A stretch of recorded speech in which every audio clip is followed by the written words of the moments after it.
임기를 한 달여 남긴 제35대 뉴욕 한인회가 마지막 정기 이사회 개최와 함께 17일 이민사박물관 미래관 개관식을 준비하고 있습니다. 한인 중소기업이 최대 규모의 이민 단속에 적발됐습니다.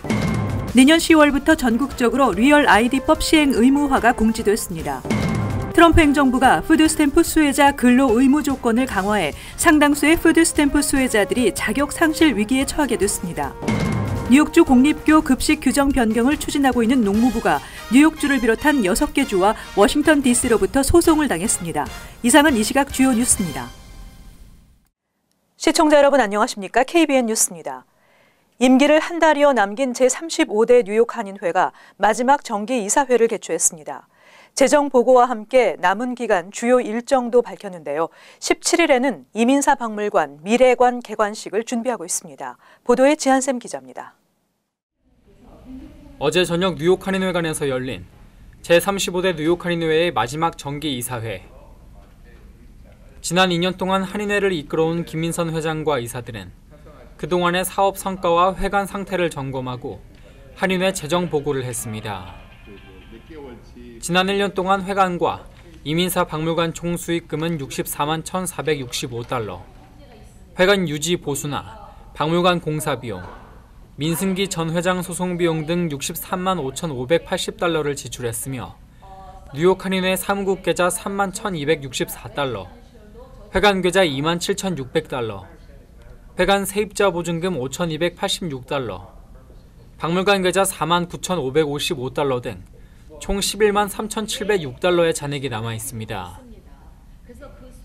김민선 뉴욕 한인 회장은 과거 뉴욕 한인회가 정확한 허가 사항을 지키지 않고 세입자들을 받아들여 한인회가 지속적인 피해를 입고 있고 연간 50만 불의 렌트 수입 중 60%에 해당하는 액수를 세금으로 내고 있다며 3층을 세입자용으로 용도를 변경하는 것보다 3층 세입자들을 내보내고 3층을 기존 용도인 비영리로 사용해 세금을 낮추는 것이 시간적으로나 장기적으로 이롭다고 생각한다고 밝혔습니다.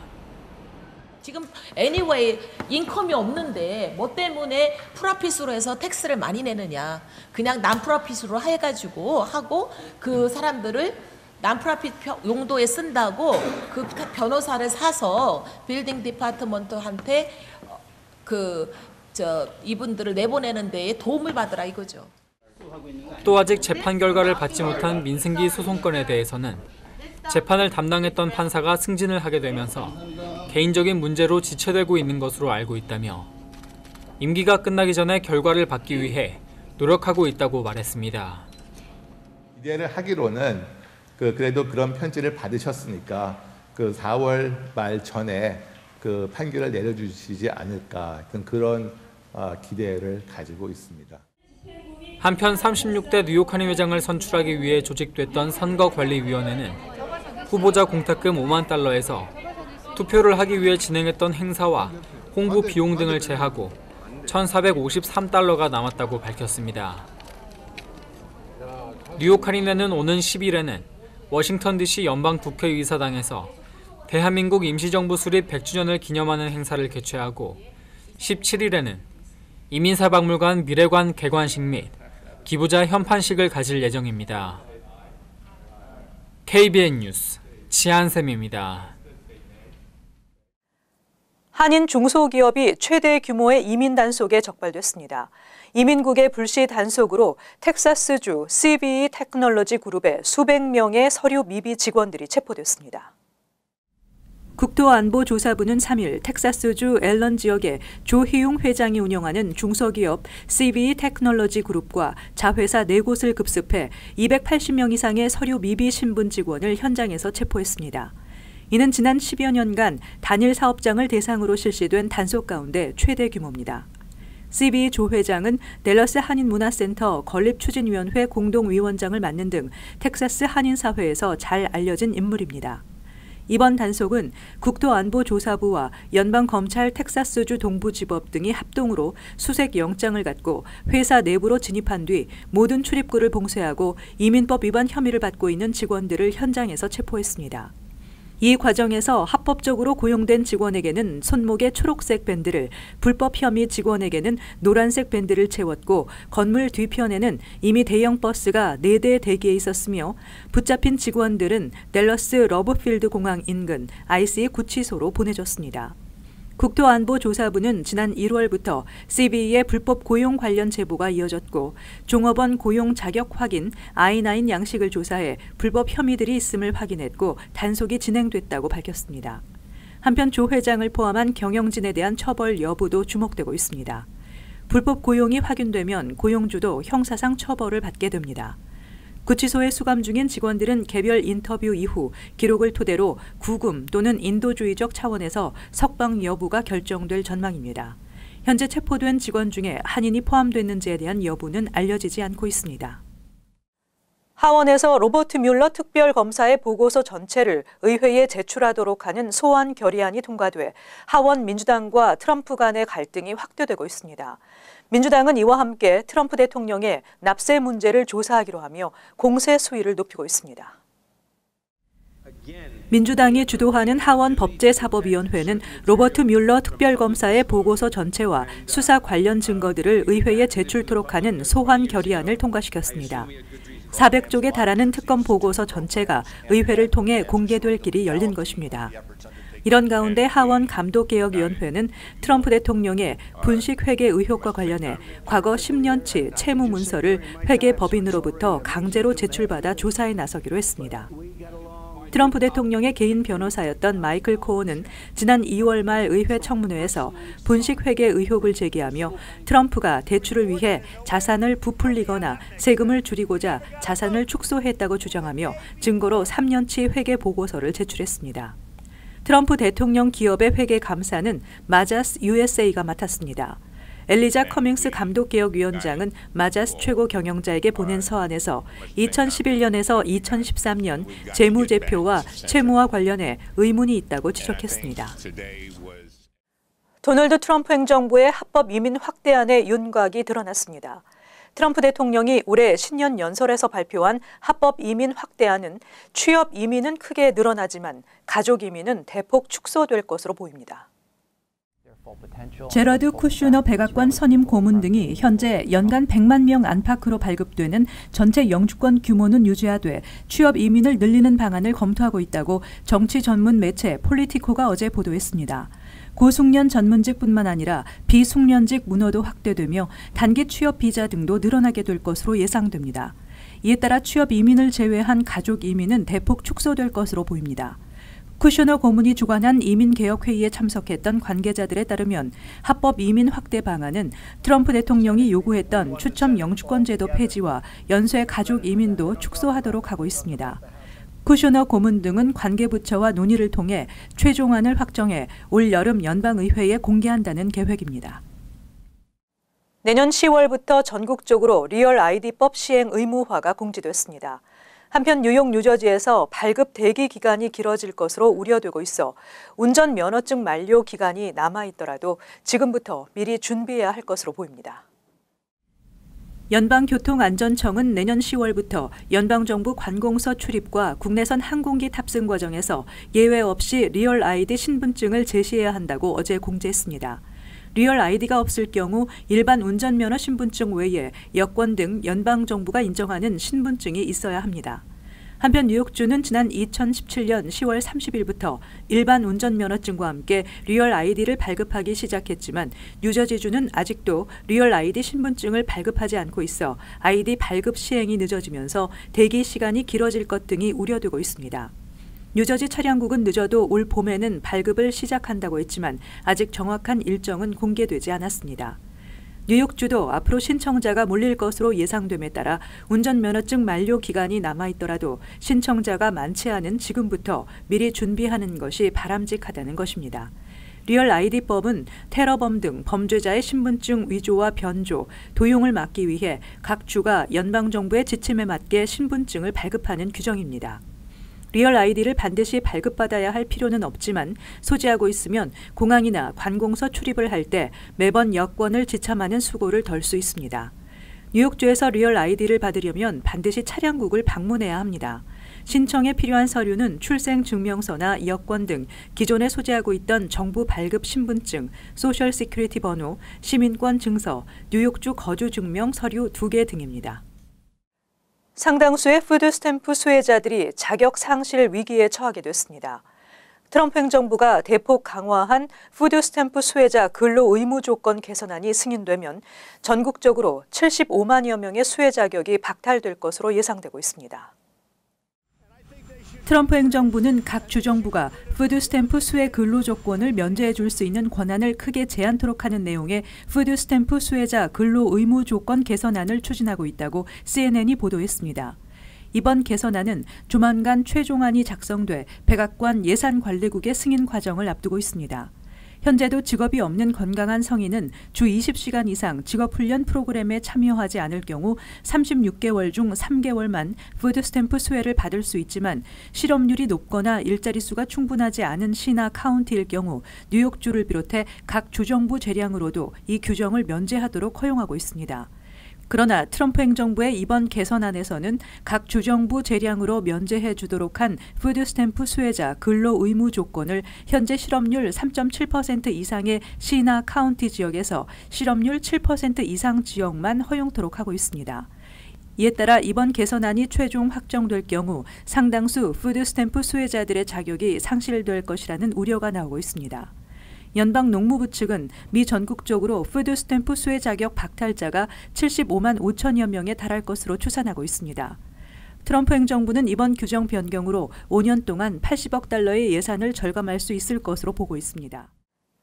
뉴욕주 공립교 급식 규정 변경을 추진하고 있는 농무부가 뉴욕주를 비롯한 6개 주와 워싱턴 DC로부터 소송을 당했습니다. 변경된 급식 규정이 학생들의 건강 혜택을 약화시켰다는 이유입니다.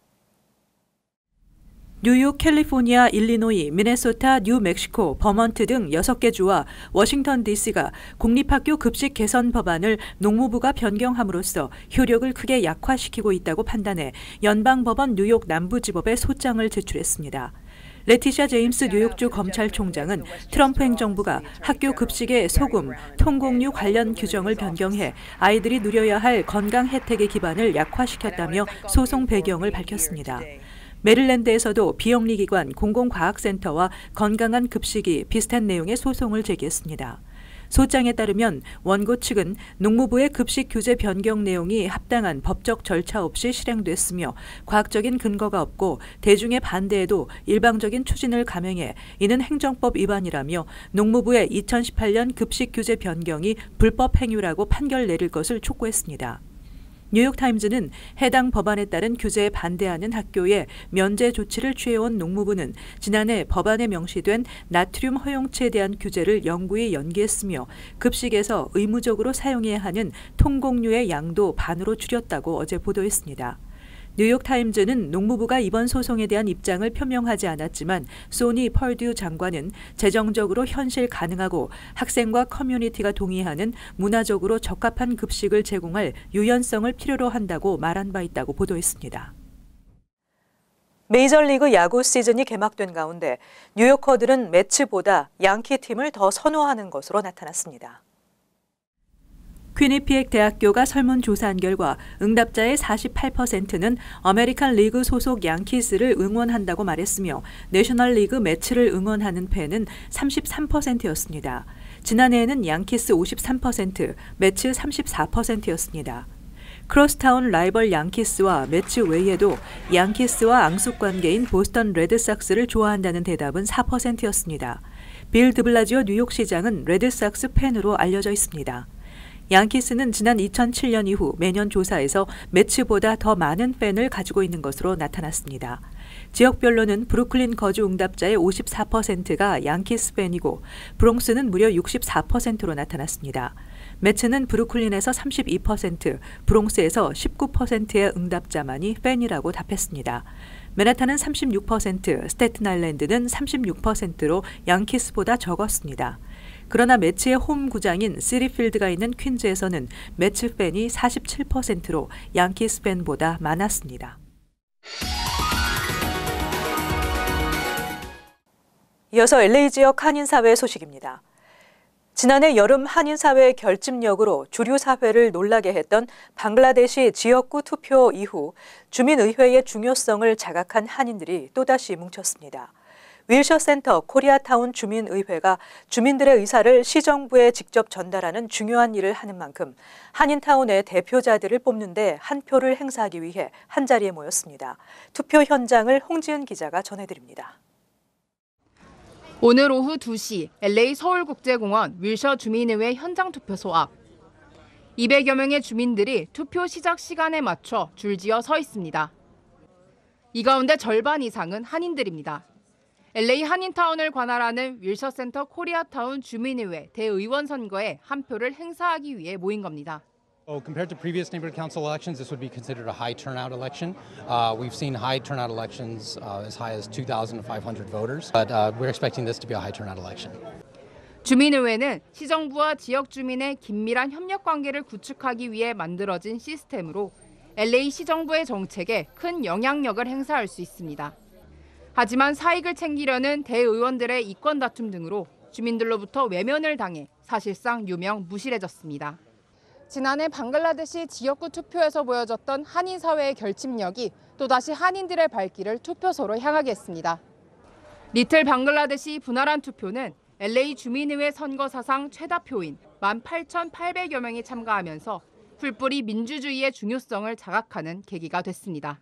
이쪽에 비즈니스를 하고 있는데 그 방글라데시 그 문제도 있고 저희 이제 그 의회에서 결정하는 거에 첫 번째 단계가 이제 그 네이버 카운슬이라는 얘기를 듣고 좀 이번에 좀 관심이 있어가지고 한번 참여하게 됐습니다. 시의원 할 땐 열심히 했는데 이 주민의회 할 때는 우리가 거들떠보지도 않고 누가 알려주지도 않고 몰랐어요. 그랬는데 이번에 이게 중요하다는 거를 방글라데시 때 우리가 그걸 7주 동안 발렌티어를 해서 이 중요한 걸 알았어요.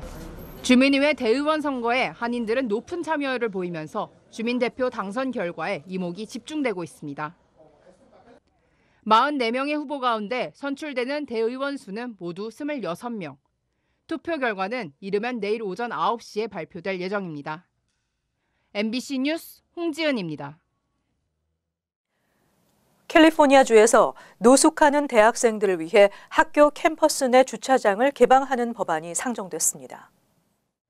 마크 버먼 주 하원 의원은 캘리포니아주의 치솟는 렌트비로 인해 노숙하는 커뮤니티 칼리지 학생들을 위해 캠퍼스 내 주차장을 개방해 차량에서 생활할 수 있도록 허용하는 내용의 법안 AB 302를 상정했습니다. 이에 따라 캘리포니아주에 위치한 모든 커뮤니티 칼리지들은 캠퍼스 주차장을 밤 동안에도 개장해야 합니다. 다만 일각에서는 이 법안이 시행될 경우 추가 보안 요원을 대거 배치해야 하는 등 엄청난 비용이 소요될 것이라는 지적이 제기되고 있습니다. 한편 최근 주립대 재학생을 대상으로 실시된 설문조사에 따르면 40만여 명의 학생이 노숙하고 있는 것으로 집계됐습니다. 이어서 간추린 소식입니다. 뉴저지주 버겐 카운티 잉글우드 클립스 앨런 박 시의원이 올해 말 2년 임기를 마친 뒤 자진 사퇴하기로 했다고 밝혔습니다. 박 의원은 올해 말까지 지역 개발과 어포러블 하우징 프로그램, 레크레이션 센터 관련 업무, 타운 공원 개보수 프로젝트 등을 충실히 마친 뒤 시의원직을 마무리하겠다고 밝혔습니다. 포틀리 출신 고교생 학생단체 YCFL은 어제 포틀리 국립도서관에서 재활용 쓰레기 수거함 설치 기념식을 열었습니다.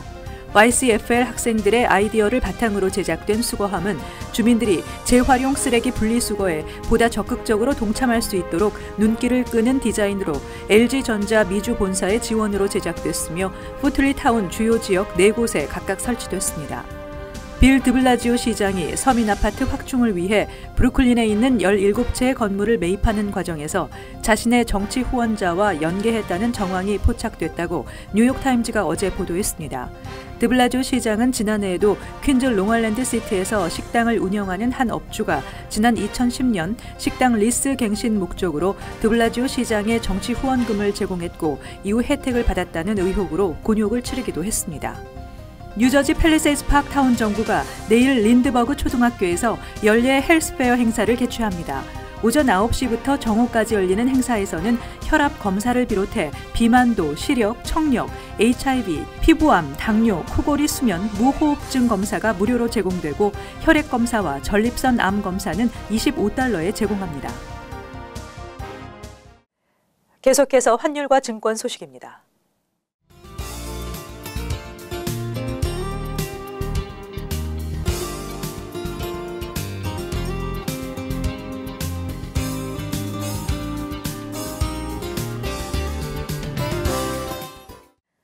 끝으로 날씨 전해드립니다. 토요일 오전에 안개가 끼겠고 흐리고 약간의 비가 예상됩니다. 낮 최고 기온은 65도, 섭씨 영상 18도, 밤 최저 기온은 46도, 섭씨 영상 8도 예상됩니다. 일요일 대체로 맑겠습니다. 월요일 비가 예상됩니다. 이상으로 KBN 뉴스를 마칩니다. 시청해주신 여러분 고맙습니다.